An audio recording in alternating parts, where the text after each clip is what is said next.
25 કરોડ ખર્ચ્યા બાદ પણ શિક્ષણ મંત્રીના પોતાના શહેરની સરકારી પ્રાથમિક શાળાના તમામ બાળકો 2 જોડી યુનિફોર્મથી વંચિત છે। રાકેશ હિરપરાએ જણાવ્યું કે અમે છેલ્લા અઢી વર્ષથી સતત લડાઈ લડી છે કે બાળકોને 2 જોડી યુનિફોર્મ મળવા જોઈએ, કારણ કે 1 જોડી યુનિફોર્મમાં સ્વચ્છતા ન જળવાઈ શકે। અમારી સતત રજૂઆત અને વિરોધના પગલે સમિતિએ ગયા બજેટમાં જાહેરાત કરી કે જૂન 2024થી બાળકોને 2 જોડી યુનિફોર્મ આપવામાં આવશે અને આ જાહેરાત બાદ ભાજપે એની જાહેરાત પણ ખૂબ કરી, ભાષણો આપ્યા અને ક્રેડિટ લીધી।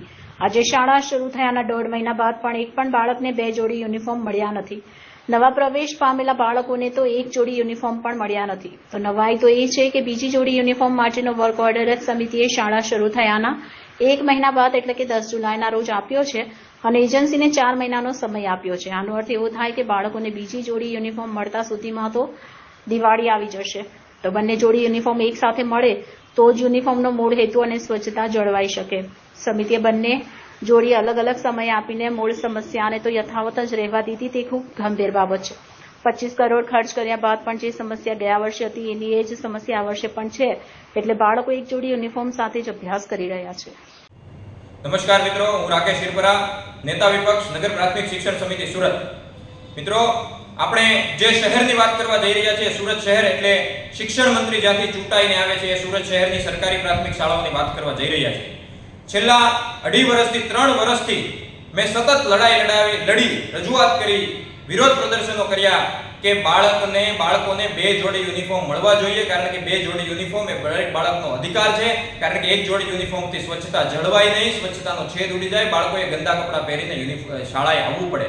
ત્યારે સમિતિએ ગયા વર્ષના બજેટમાં રજૂઆત કરી કે ભાઈ આવતા વર્ષથી એટલે કે વર્ષ 2024ની જૂનથી બાળકોને 2 જોડી યુનિફોર્મ મળશે અને એની ખૂબ મોટા પ્રમાણમાં જાહેરાતો કરી, ભાષણો આપ્યા, મોટા પ્રમાણમાં જાહેરાતો કરી કે અમે 2 જોડી યુનિફોર્મ આપવાના છીએ। પણ આજે મારે શાળા શરૂ થયા અને 1.5 મહિના પછીની પરિસ્થિતિ કેવી છે, 19 જુલાઈનો આજે દિવસ છે, શાળા શરૂ થઈ અને 1.5 મહિનો થઈ ગયો, છતાં પણ એક પણ બાળક એવો નથી કે જેને 2 જોડી યુનિફોર્મ પૂરેપૂરા મળી ગયા હોય। હજુ નવા પ્રવેશ મેળવેલા બાળકોને 1 જોડી યુનિફોર્મ પણ નથી મળ્યો, કારણ કે બીજી જોડી યુનિફોર્મ આપવા માટેનો વર્ક ઓર્ડર છે એ 10 દિવસ પહેલા જ આપવામાં આવ્યો છે। જી હા મિત્રો, શાળા શરૂ થઈ ગયાના 1 મહિના બાદ 10મી જુલાઈના રોજ બીજી જોડી યુનિફોર્મ માટેનો વર્ક ઓર્ડર કરવામાં આવ્યો છે। મિત્રો, એનો મતલબ શું થયો કે 2 જોડી યુનિફોર્મ એક સાથે આપવામાં આવે તો એનો કંઈક મતલબ છે। આનો અર્થ એવો થયો કે 10 દિવસ પહેલા વર્ક ઓર્ડર આપવામાં આવ્યો છે, એટલે બાળકોને બીજી જોડી યુનિફોર્મ છે એ દિવાળી સુધીમાં મળશે। નવેમ્બર મહિનો આવી જશે ત્યારે બાળકોને બીજી જોડી યુનિફોર્મ મળશે।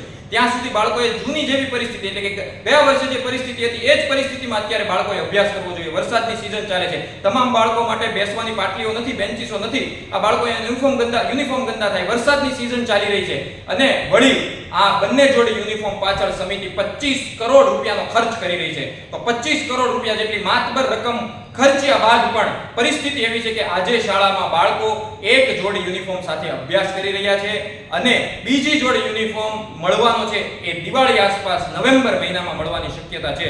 તો 2 જોડી યુનિફોર્મ આપવા પાછળનો જે તર્ક હતો કે સ્વચ્છતા જળવાય, બાળકોને યુનિફોર્મ સાફ કરવાનો, ધોવાનો સમય મળી શકે, એ છે 25 કરોડ રૂપિયા આપ્યા બાદ પણ સમિતિએ ઉડાવી દીધો છે, એટલે કે સમસ્યા ત્યાંની ત્યાં ઊભી છે। આપણે વાત કરી રહ્યા છીએ શિક્ષણ મંત્રીના શહેરની, સુરત શહેરની સરકારી પ્રાથમિક શાળાઓની। તો અમારી રજૂઆત છે ફરીવાર કે આ પ્રક્રિયામાં સુધારો કરવામાં આવે, કારણ કે આ રીતે એક તો પ્રજાના પૈસાનું પાણી થઈ રહ્યું છે અને બીજી બાજુ બાળકોને ગંદા યુનિફોર્મ સાથે શાળાએ આવવું પડી રહ્યું છે। આ પરિસ્થિતિમાં તાત્કાલિક ધોરણે સુધારો થવો જોઈએ એવી અમારી માંગણી છે। જય હિન્દ, જય ગરવી ગુજરાત।